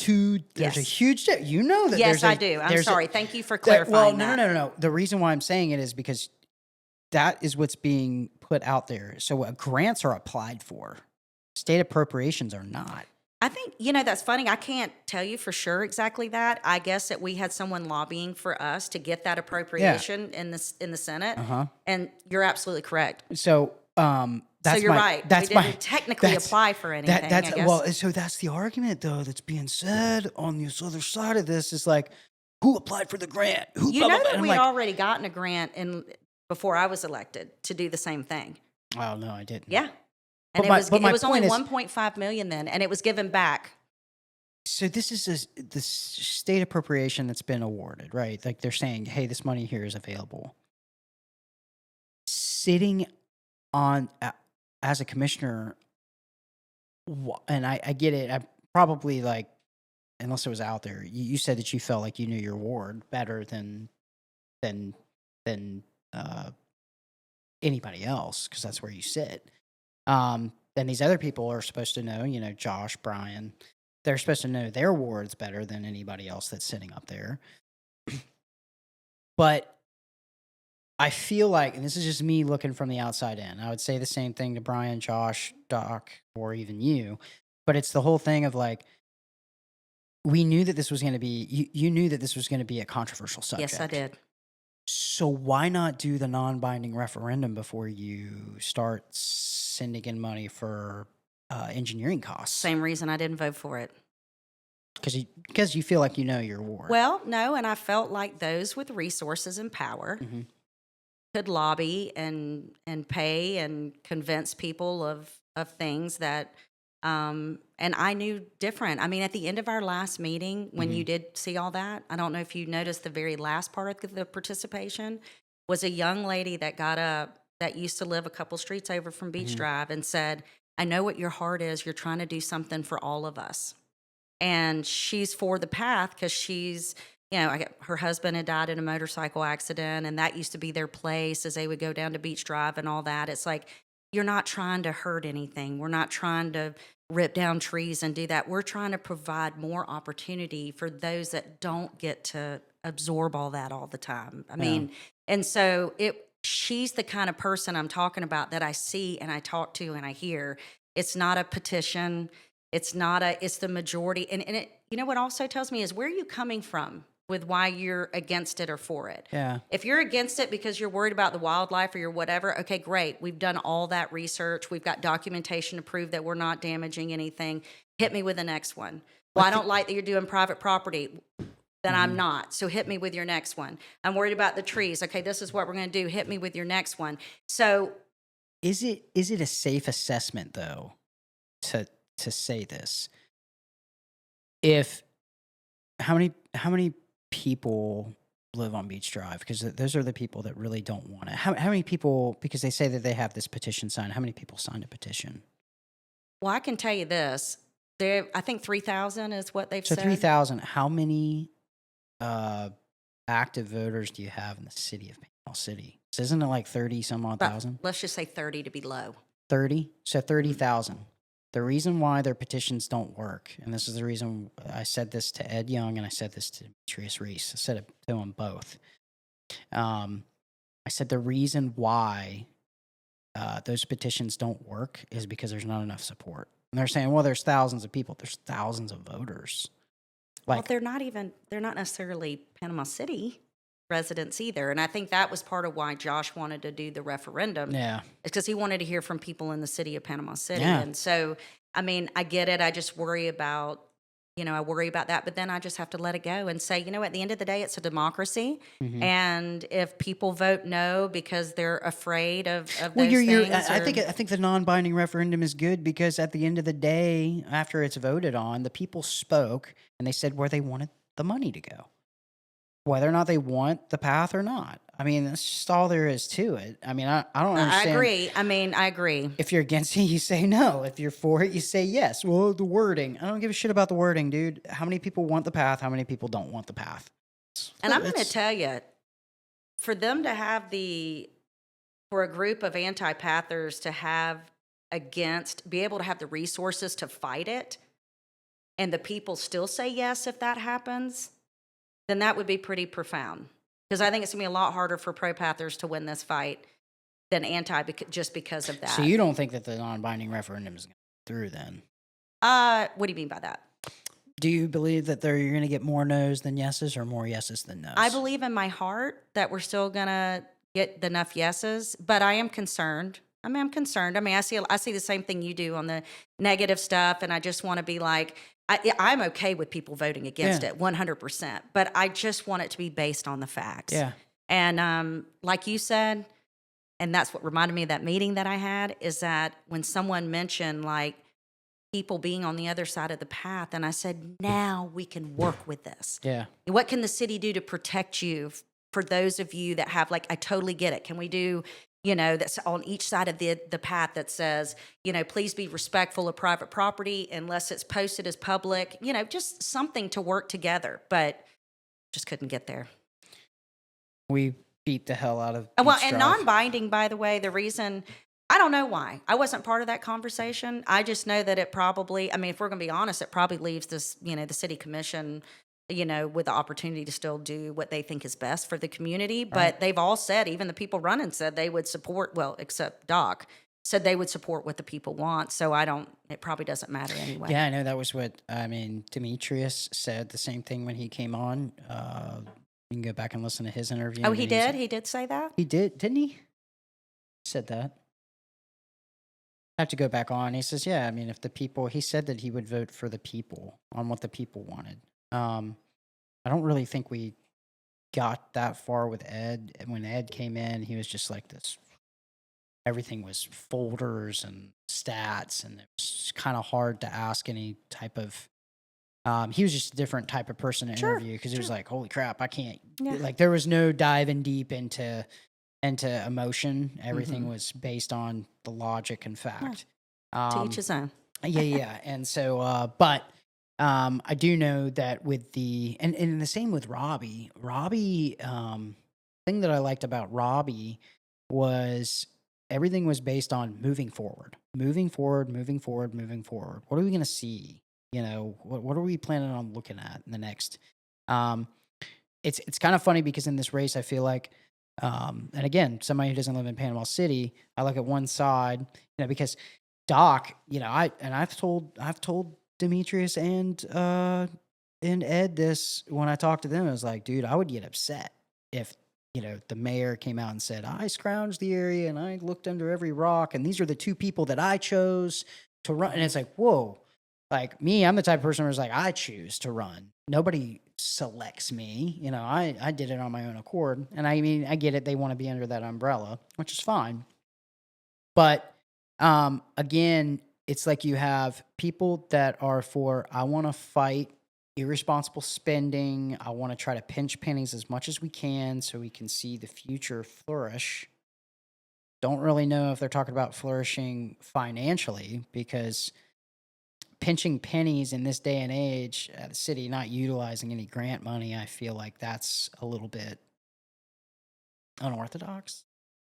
And then you have someone like Robbie who had come in, and it was all about the future. What is the marina look like? Not can we fix it? Nothing is a question of can this be done. It's a question of how are we going to be how are we going to do it? And so, which is kind of nice to see that. And then, of course, Daniel was the same way, running in that ward where it's like, hey, man, if you want to see change, if you want to see progress, this is what it fucking looks like. It's kind of, so it's a mixed bag of like what you're getting, but it's like you have people that are fighting against extra spending, and then you have people that are, hey, we're coming out of a hurricane and we want to see the area flourish, to bring more people in. But I think I think beach drive's pretty much over. Ho I'm gonna ask you, what are some of your biggest accomplishments that you were able to see through while you sat on the commission over the past 8 years? Uh, One of them is I saw a lot of unity that I didn't see before I was elected, between nonprofits and schools and the city. Everything operated separately. Not that they wanted to, especially the nonprofits and the schools, but the city was very not our problem. And I feel like we've been able to accomplish so much by working together. And so I think having a mindset, a change, downtown will, for sure be a part of my heart forever. But I didn't do it. I mean, and I'm not saying this. It sounds so silly to be like, well, of course you didn't do it by yourself. But like, I mean that. Like Yeah. the people that did the grind with me, the people that I was never one of those that was like, oh, I know exactly what to do. I'm not going to listen to the people. That's all I did. Mm. That's all I did because I'm not. I'm just like I said earlier, I'm just a citizen, taxpayer, same as everybody else. But I want to see this place that I love so much be so fun, not just for me, but for my kids and the next generation and all that. I want to go out. East Beach Drive already has a path in the cove, and it's so beautiful to see. You've got elderly people out there. You got people in wheelchairs. You got young kids. You got strollers. And people are talking to people they never would have even seen before had they not gone outside. I mean, every day when I leave the cove and I see, I think of the criticism of Cherry Street and I see people driving slow, but then I got joggers and I've got, I saw this man this morning that I was laughing. You could tell his wife like forced him to get out and get on there. But like it brings people is what brings me joy. And I believe that I made the life better for people that live here. The parks are better. The ordinances are better, and they're not just for a select few. They've been for everybody. It's been for the skateboarders. It's been for the tattoo shops. It's been for, nonprofits. It's been for everything. It hasn't been for somebody who I told one of my neighbors, I said, I have never, ever, ever been approached to do anything inappropriate ever. I mean, all the people that anyone talks about have been nothing but supportive, and we all want the best for the community. So I would say that my biggest impact would be the parks and downtown. I would say my biggest struggle was Millville. Really struggled. That's probably a whole nother podcast, but that's been a real struggle. I mean, I've been able to accomplish. We just put in a little amphitheater at the waterfront park. We put in we put in trees. We put in brand new playground. We've cleaned up DAF, and we've done a lot of things in Millville. But I still haven't been able to accomplish what I did downtown. All right, you're leaving office. Let's be a whistleblower. Like, what don't we know that's gone on? That's Is there the thing. Is there nothing? Really? Okay. I mean, I always wonder because people say that, so it does kind of cross your mind. You're like, either there's really not anything going on, or people know better than to let me know. I don't know the difference, but or you're hiding it. I'm yeah, just no, kidding. I'm definitely just not kidding. that. But yeah, I don't know. It's I think that national politics have made their toll even on local politics. And I think people forget that we're just normal people like everybody else. And, we all have ties to this. We have people we love here. And I think people just, I don't know, they kind of and they don't even try. I mean, there's some people that I would say, hey, let's meet up in person. And if you want to, meet me, look at me in the eyes and then still tell me if you feel that way. But most people don't. I guess one of the questions would be, though, is like sitting up there for the past 2 years, watching the leadership basically call out other Commissioners. without any proof or evidence of anything. How hard has it been to sit on the commission and listen to this, watch this, and see other people get cut apart? Because when you question somebody's character, it just doesn't dig into what they do on the city. It also digs into their personal life, who they are outside of that seat. If you tell me that somebody who sits up on the commission is falsifying documentation and they are doing backroom deals with their buddies, Prove it. well, my whole Show thing me. about my whole thing about that is not everybody, and I'll say it. I'm not running for office, so I don't care. There's a lot of unintelligent people that are out there in the community that just listen to something and then they run with it. And they don't do their own research. They don't do their own thinking. They're going to wait for Bernie Thompson to do the research for them, or the Beacon of Bay County, or whoever else little podcasts are out there. Mine, like, Sure. yeah. So that's the reason why we started this up, because it was like, hey, There's got to you be got another side. You got a voice. Like, I'd Yeah. rather just have Jenna Haligas on rather than talking shit about you. Thank you. And so, well, that whole commentary thing where I'm going to watch stuff and then I'm just going to critique everything that's said, that's leaving now, this area. That was cool for a couple of years, but the thing about it is we have the technology now to go out to somebody and talk to them. So your days of fear-mongering and telling people that the sky is falling, those days are over. And we're going to take it down one step at a time. But the issue with it is that sitting up there on the commission, seeing this happen, has it ever been devastating to the point to where you've been like, I just don't understand what the hell is going on? Almost every meeting. Almost every meeting. And there have been times, I will tell you, there's times where I look at Doc and I think to myself, there's a precious person there. Like, I really do. Like, he can be funny. There are some things there. But when it comes to it, I don't even understand why he wants to do it, really, because there's such a deep understanding of contracts and how business works, and leaning on your community and the people and what they really want. And as hard as it is to listen, I mean, you're never going to make a decision to make everybody happy, but you should make the most well-informed decision that you can. You have to be so prepared. You have to understand how business works. You have to understand that it takes investment to build and to grow and to do those things. And so I do think, I mean, I don't wish him any ill will, but it has been a challenge to sit there. I don't care where I could be in a classroom as a student, as a kid, to hear someone talk about someone else that way, and especially not having any proof of that, is not only is it hard to listen to, but it's also a waste of time. And we're in there, we're borrowing the county room. We got staff that leaves from there. There's a lot of work. All these little chases that you go on, the city attorney has to get on there and make sure, he accuses Josh of doing something unethical. Then we have to go on this rabbit trail of making sure and having the proof that we need to at least defend ourselves against something that's not even real. And guess who pays for that? The taxpayers pay for that. Yeah, that was one of the things, when I had Doc on, I kind of look at it that same way. One of the things that I'll be honest on this, I didn't want to put out his episode. I actually talked to my dad before I had put it out there, because I went to my dad and I was like, Dad, this looks bad. And he was just like, oh, and I was like, I asked him, we talked about all the same controversial subjects that I have talked to everybody else on. And I mean, he didn't want to look over any documents that I had.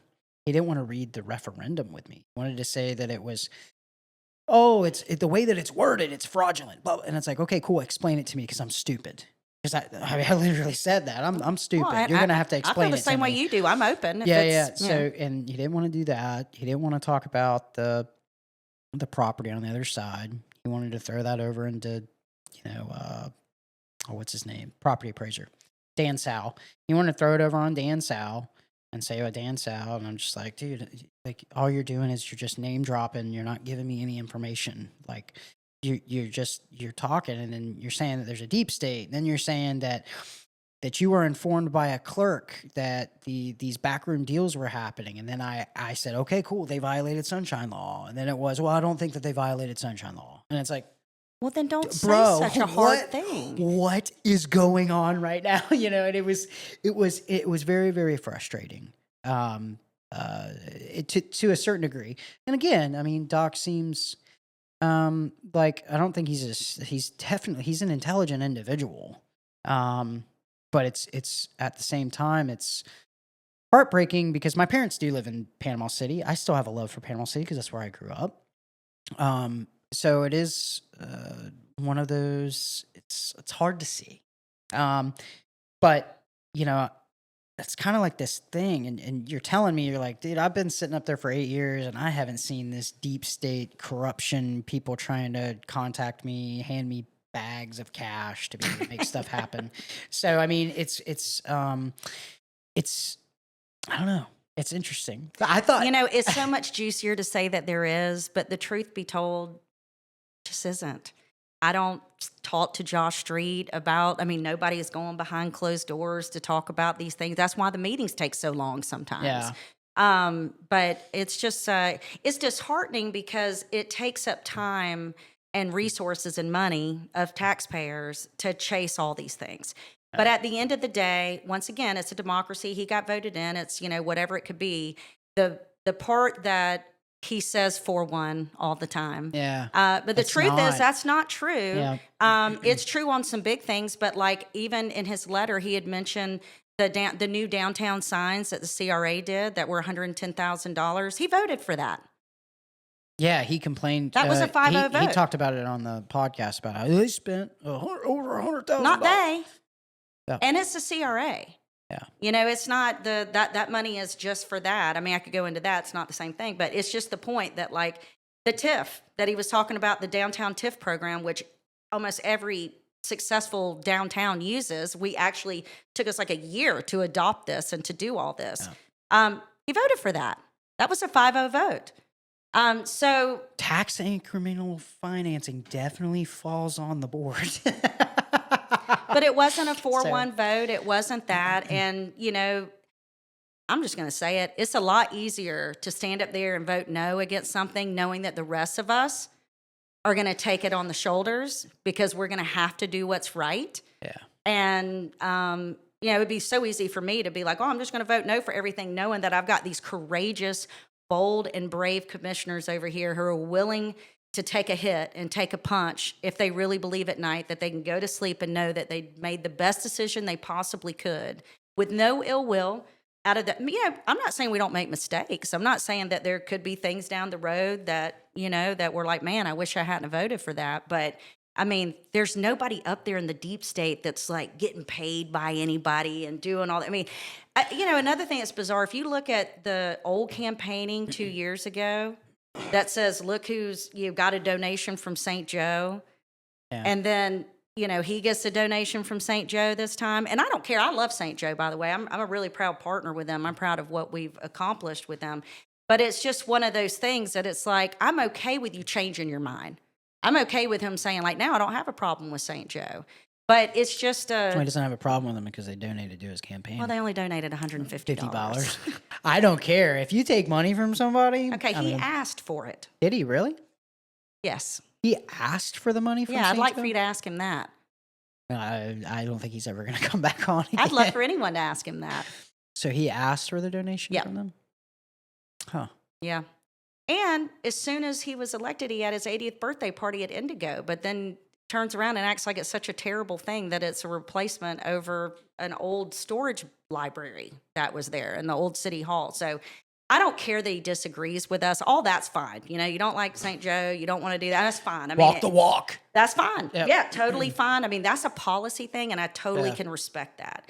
It's the personal attacks that are just like, and it's not just him. He's doing it against all of us. He goes and says we're idiots and we're doing all these things, and nobody's going and saying that about him. I wouldn't want to hurt his family that way. I don't want to hurt him that way. Yeah, there's a lot of stuff. Because, like I said, we've even had people that have come on the show and that have said some things that were out of touch. And I've just been like, yeah, I could put that up there, but I'm not going to. Well, and everybody knows. Yeah. Everybody knows. And then, but no, so no juice. Sorry. I really don't. I was like really hoping. I know. Because we heard about the cats. The cats? Yeah. What's that? You didn't know about it? Uh-uh. There's like robotic cats Oh. that are walking through City Hall? Well, yeah, there Oh. too, like everywhere, the deep state controls them. They've got this. No, it's not a joke. It's a real. Oh, I was like, you got to be kidding me right now. I'm like, No, he. seriously, if you want to call the deep state teachers at Bay High, you want to call the deep state, people who bartend at, Well, like I said, like downtown. That's deep state is such a.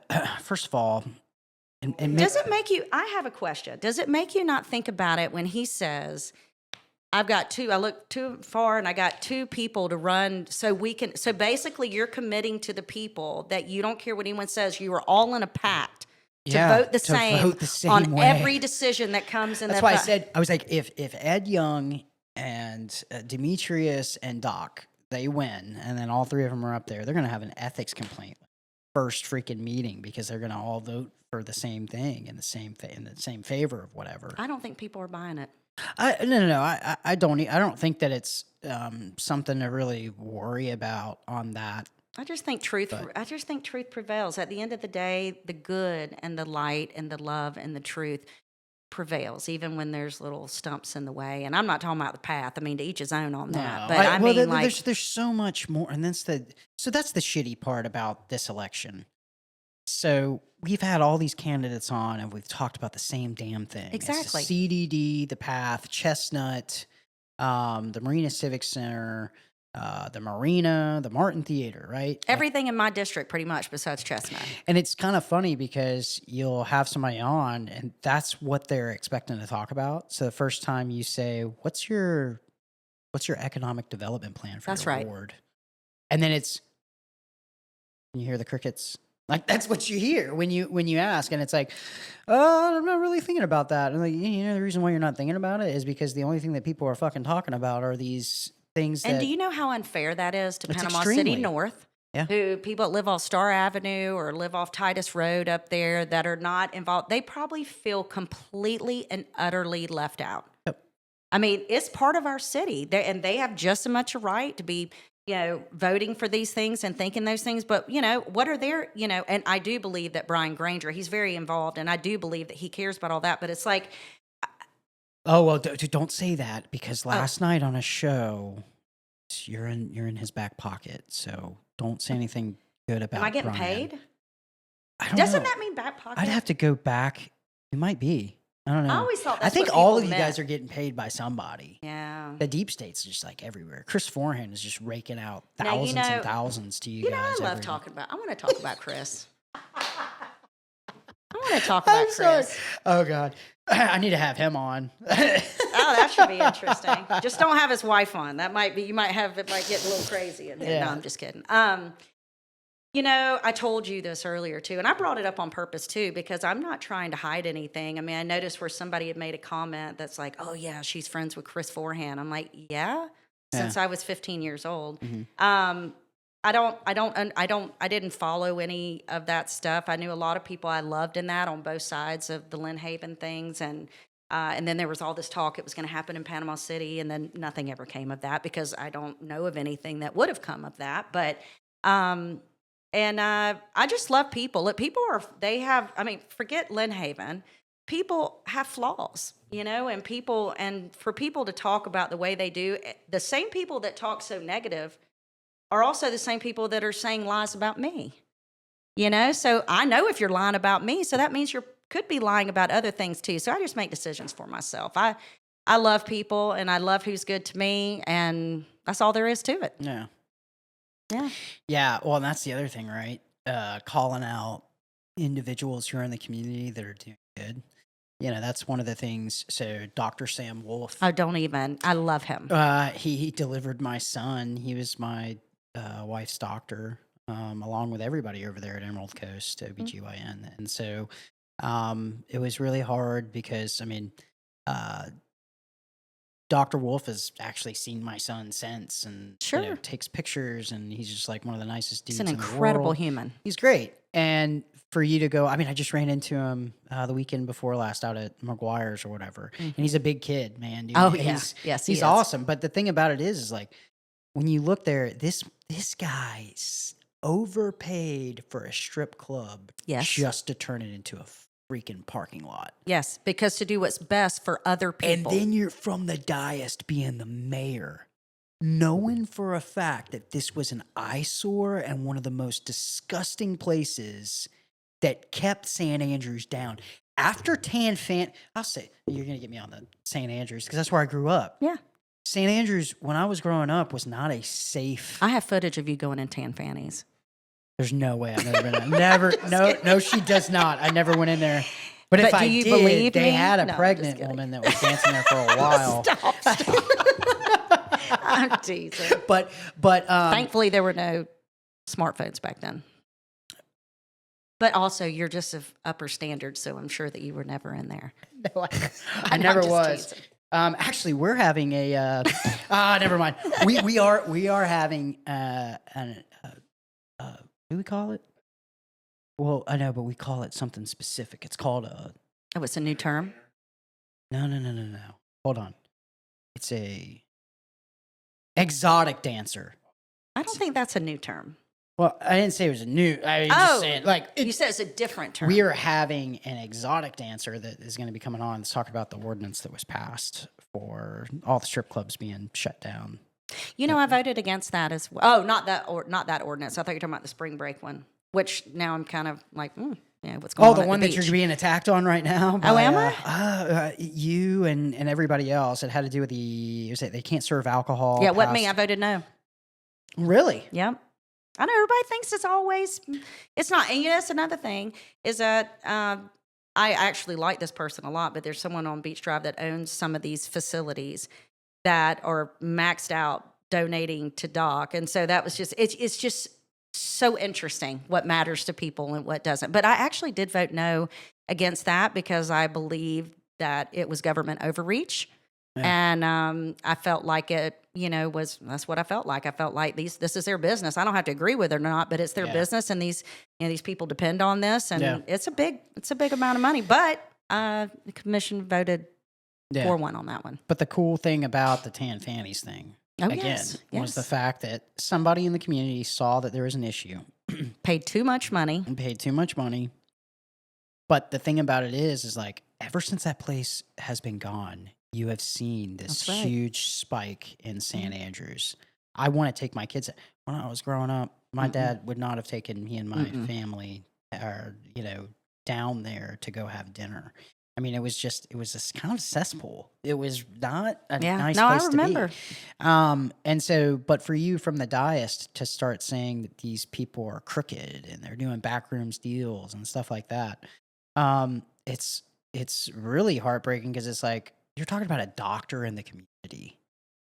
You're talking about a physician that is in the same category that you were in for so many years, being a doctor in this town, who stood up and said, "I have the ability, which means I have the responsibility to do this." And now you're calling them out and saying, "We don't." And it's like, it was probably one of the greatest things that ever happened. Now the diesel place or whatever that they sold. Again, I don't think that there was a ton of money that was made off of it if you're really doing the math on commercial real estate. And you would have to be a freaking artard to not understand that real estate fluctuates, goes up and down and up and down, and you buy commercial real estate to make money off of it. My whole thing about it. So Doc said, this was actually pretty interesting. When Doc came on, it was, I'm against the purchase of it completely because it's only to help out Josh Street's friends. Demetrius, when he came on, said, I'm for them purchasing it. I just am not for the price that they paid for it. Which again, is it, which one is it? Is it an ethics or a price thing? Because you can't get them on the same page on that. Well, I like Demetrius's response. I mean, that's okay to not, approve of the price, but then understand the need for the vision of the future. And that's just it. Well, understand the value of property and how property goes up and down. Because there's no doubt in my mind right now that if the city, because they purchased it, the city could put up that property tomorrow for sale and they're going to get more than what they paid for it.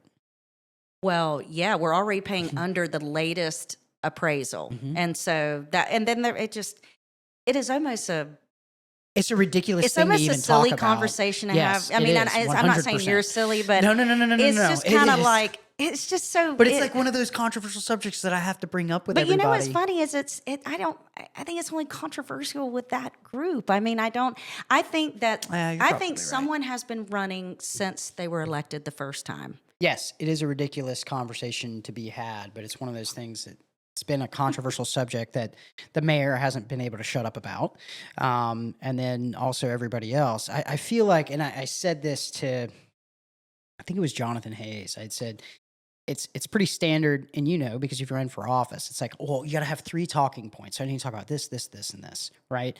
And I feel like Chestnut was just one of those things to reach out and say, well, this is proof of corruption that's going on in the community, and so Except there was no proof. that there was 0 proof, which was kind of like my whole thing, because Doc had said that there was a clerk that sits up there that feeds him information about these deals that have been made, but this person has never gone to the FBI. They've never reported it, and then the argument came up that the FBI really doesn't do their job because look at Lynn Haven, and it's just kind of like it's a whole different. You're like, subject. I can't unpack all that. Yeah, it's like this is literally a 10-hour conversation that we're going to be getting into about this. But out of you running though for the past, because you ran for 2 terms, was there anything like this that was coming up when you were running? Yes. Really? Oh, the Sonablick deal at the marina, and how the people were going to lose all their green space, and my opponent ran that he was a no guy. Matter of fact, Doc was a big supporter of him, and that's kind of where this negative, unfortunate cloud of whatever it is between he and I started. And that, by the way, we're neighbors. Who? Doc and I. We Like- live just a few doors down from each other. So I Sunshine grew up with vi- his kids. Sunshine violation. You guys Hey, are you out don't there have to worry talking about that it all with the time. us. You're checking your mail, and he's coming out there telling you about. I'm looking over my shoulder. I'm not checking email. No, I'm just kidding. No, actually, he's very pleasant in the neighborhood. He's, he and I don't, we just are very friendly and cordial when we see each other in the neighborhood. But that's another point that I try to make is everybody who runs for office is a person outside of there, right? Like they're a dad, or they're a mom, or they're a person in the community that people respect. So once again, if you want to attack my vote or my policy or my viewpoints, by all means. But when you start accusing people of doing things illegal and attacking their character, and I think that I really do believe that the majority of people see that, and they're tired of it. Yeah, it doesn't work. work. But I don't know. We'll see. But yeah, it normally doesn't work. It didn't work in my campaign because I did the same thing. I attacked, Daniel Raffield. I attacked him consistently. Did you? Oh God, yeah. Consistently. Ron, shame on you. Consistently, I was like, oh, you got all these contractors that are behind him. They put all these thousands of dollars, and he's going to be voting for them, and he's in their pocket. I was doing it. I mean, I thought. How funny. I didn't realize that. Yeah, and then, I don't know what happened. I just woke up one day, and I was like, man. Stop being a douchebag? To be honest,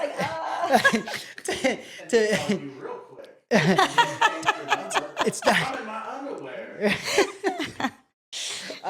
To be honest with you, I think it was just the reality of understanding that even the people that stand behind somebody, I mean, you're going to vote for people that are in your best interest. But at the end of the day, I hate to be this way towards Doc and all of the peanut gallery that's out there, but you got to hold the person accountable for what they vote on. And that's it. So, I mean, can we be speculative? Yeah, let's speculate on everything.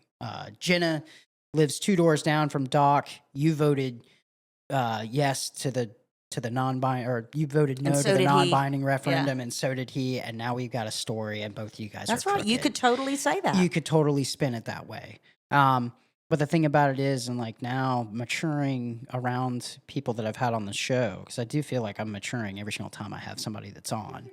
And so it's the whole thing of being able to see people for who they are. Now, could you get up there tomorrow and vote for something that I'm not going to agree with? I'm okay with that. I mean, you're okay with that. That's not what you're asking of me. That's part of it. But when you start saying that these people are all in the, because that was one of the things I said to Doc, man. It was like, what is the deep state going to gain of a pathway on Beach Drive? And it was like, well, I don't know.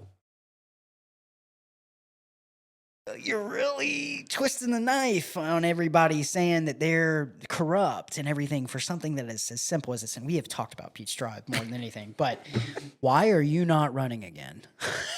Because when I ran, I had these big ideas. You know, I was fairly young compared to my commission at the time. And actually, no one was younger than me. And I was 42, and I was still, you know, I still had a child in elementary school and all this. And I grew up in Panama City, so I came back to Panama City. But I was only able to come back because my husband did technology stuff and he worked from home. Mhm. Otherwise, it wasn't a place that was real conducive to bring back a family, to work here, to raise them here. And the parks, the way they were taken care of, there were no paths. We hardly had sidewalks anymore. The downtown was a ghost town. And I was like, I've seen it. I travel. There's so many vibrant downtowns everywhere. And I was like, I just think I could get in there and I could make a difference, you know?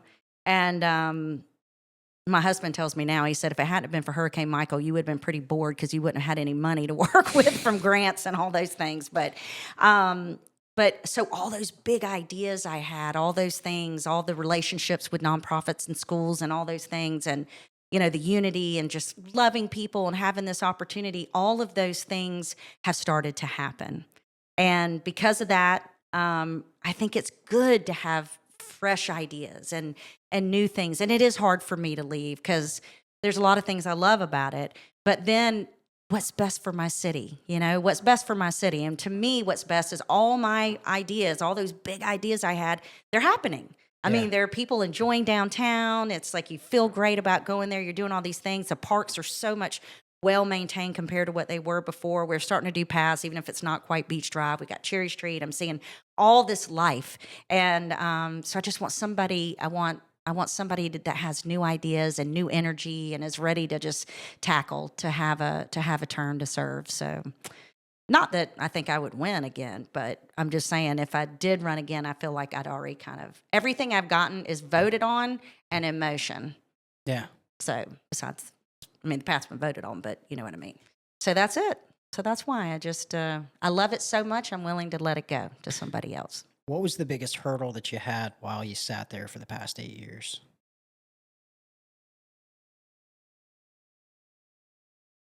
I mean, obviously, Hurricane Michael was. Yeah. And when you say hurdle, you're probably thinking more of things I voted on, or Yeah, more of things that you wanted to see go through, and it's just been a struggle. Other than the path, you know, everything was because everything was a decision. It wasn't. You don't have a civic center that's usable anymore. You don't have a marina that's usable anymore. You don't have, you know, you don't have a MLK Rec Center for the kids to play at. You don't. I mean, it was just devastating, right? So it was like. But if those things had already been in place and were just as stagnant as they were before, that probably would have been more of a hurdle. But because I had an opportunity to do things and to do them better, that it was, and I had a commission that backed me up. You know, they understood it. They all had open minds, and they all would absorb the experts, and we all took it all in. We didn't think we knew everything, you know, and so we were rocking and rolling. I mean, I think all the other cities are great, but you have to admit, after the storm, the big change has taken on in Panama City. yeah. I mean, all the infrastructure projects, all the stuff that's going on, and you know, that's all credit to the commission that was there. Not even who's there today. I mean, Josh is part of that to some extent, but all the infrastructure that looks like, oh, they're doing all this water and sewer and all that. Yeah, well, that's because the city staff that took the lead. Before that, we had a really, if you're a spiritual person, you'll know that in my mind, everybody was where they were supposed to be at the right time. We had the right commission at the right time. And then I believe in change, so I'm okay with that. But I think that, I don't know, I'm just pretty damn proud of Panama City and where we've come and where they're going. Yeah. So I guess the next question would be more of, you know, what does success look like in Panama City, and where do you want to see it go once Happy you're gone? people. Happy people? I just want to see happy people. I want to see people, whether you have a lot of money or you have a little money, that every one of you have the same access that everybody else has to enjoy our it factor, which is the bay. You know, that's whatever that is. I mean, we have quality waterfront parks everywhere now.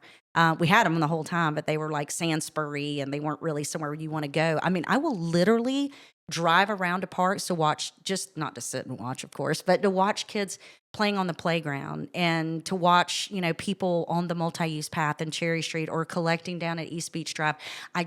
Oh my goodness, what it brings me joy to go downtown on the weekends and see people sitting all outside and they're not worried about fast traffic and it's all about people. And I saw some kids throwing a football in front of the Center of the Arts. Nobody was worried about the ball going in the road because you have to go so slow, and that was the purpose. It wasn't to be awful to people who are driving cars. It was for people. Somebody said that the other day. They were like, they're trying to turn downtown Panama City into Seaside. And I was like, what's wrong with that? Yeah. You know what? The Seaside Institute came to Panama City after the hurricane. Yeah. And I'll never forget this because one of that wisdom that they gave to us, they said, well, to me, it was me who they were sitting with.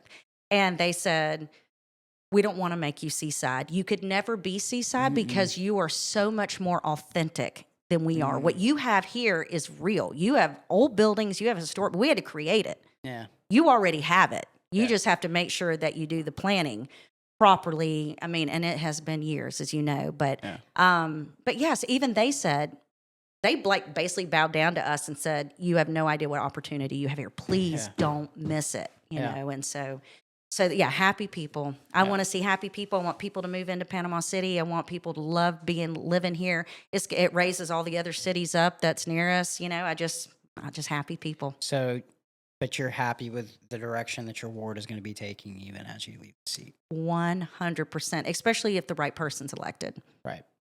You got any picks on that?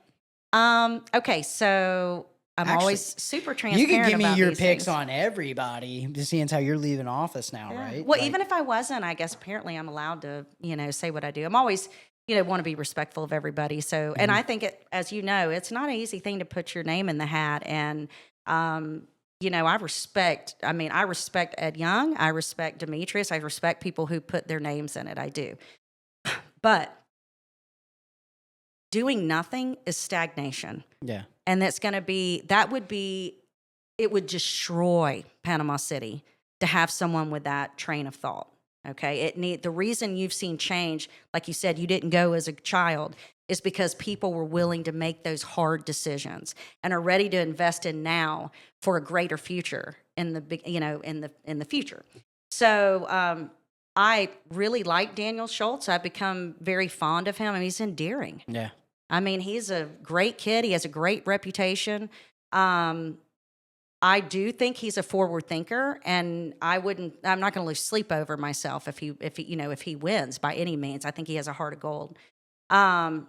Robbie has lived a lot longer in his life. He's one of my best friends. Okay. He has driven me crazy over these last 8 years. Like, even when I ran, he was funny because he told me when I ran, he said, you don't want to do this, you're going to lose. Mm-hmm. He was like, you're going to be embarrassed and you're going to lose. And I was like, well, that's all right. That's for me to deal with. That's a whole other situation. But he's one of my best friends because we do a lot of real estate together because I remodel and then he's always my realtor. And I know his flaws, and that scares me sometimes too. Not that he has flaws that are bad for the city, but that he's a sensitive person. He may put on a front that he's not, but he will. I know that things will hurt him. Things have hurt him even through this campaign. But I don't know anybody else who's more passionate than I was than him. And he has a lot more knowledge and in a lot of ways just way more intelligent than I am to understand these things. And he'll seek help. He won't just be up there being all prideful, thinking he knows everything. He will seek advice from everybody that will listen. I think he'll do an incredible job. Yeah. Yeah. And obviously, Alan Branch has been, first of all, I told you my family's been 6 generations, and 3 of those generations have been spent with the Branches, going to our parents, our grandparents, whatever. That family is gold. Yeah. Gold. And if it hadn't have been When I talked about my team, if it had not been for Alan Branch coming and investing and having a terrible time trying to develop something in Panama City and having his support and his creative genius, and he doesn't think about the past. He says, what are we going to do now? How do we move forward? How are we going to do that? For the first time, I'm actually like really excited, like to have someone like him as an elected official at the helm that would like just eat up like learning what to do to make life the best it can. The whole rumor that we all want tourism and all that, like, I mean, of course, everybody, I mean, if you have a great city, you're going to have tourism. That's just what happens because it's a cool, authentic place to be. Yep. But there's never been a time in my mind ever, ever, ever that I gave a rip about anybody else. It's all about our flavor. And you can see that downtown. You see it everywhere. It's different flavor, different art, different this. It's open. It's inviting. It's accepting. It's a lovable place. And that's because it's what we, the citizens, created down there. Yeah. So I guess I'm a pretty big fan of Alan. Oh, what? And obviously Josh Street. I mean, I'm just. You want to see things move forward? No, yeah, really? not at all, not at all. I'm just I've definitely been way too progressive for people, I guess. But I mean, let me tell you, the tattoo shops when we were doing that. Mm-hmm. I mean, it was like there could be tattoo shops all down. It's gonna be trashy all down, downtown. It's just beautiful. It's a beautiful downtown, and it's just getting better and better. It's getting better and better by the day. Mm-hmm. We've actually got more people scheduled, business owners that have been downtown, and people are excited to see what's going to come. This whole, the rumor that is going around right now, which is, city of Panama City's running out of money within the next 5 years. The county's going to have to take over. That's one of the things that's out there right now. I'm sure Josh explained this to you. Last fall, we're sitting in a workshop, and Jan, our clerk, says, will you guys commit to putting the $23 million or whatever from insurance funds to pay off an old Hurricane Michael? We're not going to pay it off now, but let's just earmark it on a piece of paper. By the way, I've been here all this time, and I know after the hurricane, we had negative. We were borrowing money to pay for. This is the best position the city's been in. And you know why? Because we invested in our downtown. We've been up 30%. 30%, closer to 15% in other areas. I don't know if people realize when we bring up the whole city like that, we get merchant fee. People are shopping. People are doing that stuff. That's a consumption tax. I mean, it's a whole nother thing. But even the marina with the St. Joe Hotel, I think we're up to right around $1 million that we've taken from the property, from the different CRAs or, merchant tax or whatever. It's like compared to nothing that would have been there, So you got to be a visionary. You got to understand business. You got to understand that it takes money to make money, that you have to invest in these things and, for the forward-thinking part of it. I know that's not what you're talking about. I got sidetracked. But the point is that it's, what were you asking me about? You don't remember either, do you? No, I do. The question what was that was like a terrible pageant answer. More like a statement. It was the rumor that's going around. Right now. Yeah. The point is that we put that money. That was the money that is earmarked now for that was the same money that was sitting in reserves the last 2 years. We could have kept that money just on a piece of paper right there, and it would have been like, oh yeah, you have all the reserves you need. That is absolutely. Jan is answering honestly, but she's answering honestly because on a piece of paper, that money is sitting in another column. Yeah. But not because we don't have it and I could say at the next meeting, let's move all that back. Everybody vote yay, except for one maybe. And then there you go. Then your answer is there. And then now you're like, oh, now we have money there. She even was asked that by Brian but I do want to clarify. Jan's very black and white. She's not lying. But what she's saying is in that column, she's very black and white. In that column, it's not there, but we could change that in a special meeting. Yeah. So we're 3-4 years ago, forget about it. I don't even know if we had anything in there, but we had great people that were sick. Mark McQueen was ahead at the time, and he was so awesome, and the staff, and we have taken care of our people, and they're going to continue to do that. Yeah, I agree with you. No needs, no worries. Worry about other things. Like everybody needs to worry about their own. You hate you want them to have some peace somewhere, right? And Yeah. that's just it's very sad because it's not a necessary fear. Well, we pretty much hit on every. Is there anything you want to talk about that we didn't discuss? I don't think so. Like you said, I hope the other parts of the city know that they are loved, and that with the right leadership, they're going to have attention that they need too. I mean, it might be in newer areas in some of these, but we realize that we're going to need new roads. We're going to need new schools. There's like other things you need, and thankfully for that area, they have Brian Granger. He's he is smart. He is a very smart guy, very quiet, but he's very smart. And just that you, just that you think about a mayor, whether it's this race, whether it's another race 10 years from now, whether it's whatever, is like, your voices are just as important, and it's not just about the downtown. Let that ward commissioner will worry about theirs, and we all have to support each other. But the mayor is to love every section, every ward, and demand that, expect that. Don't think you're not important, because you are, and your tax dollars are going to that same thing, and your tax dollars should be going out there as well. And so, anyway, just know that everybody's important, and everybody that's elected in that, especially a mayor, you should expect that from them. Yeah. That's it. Appreciate you coming on. Yeah, thanks It for was really having me. great. Yeah, it was fun.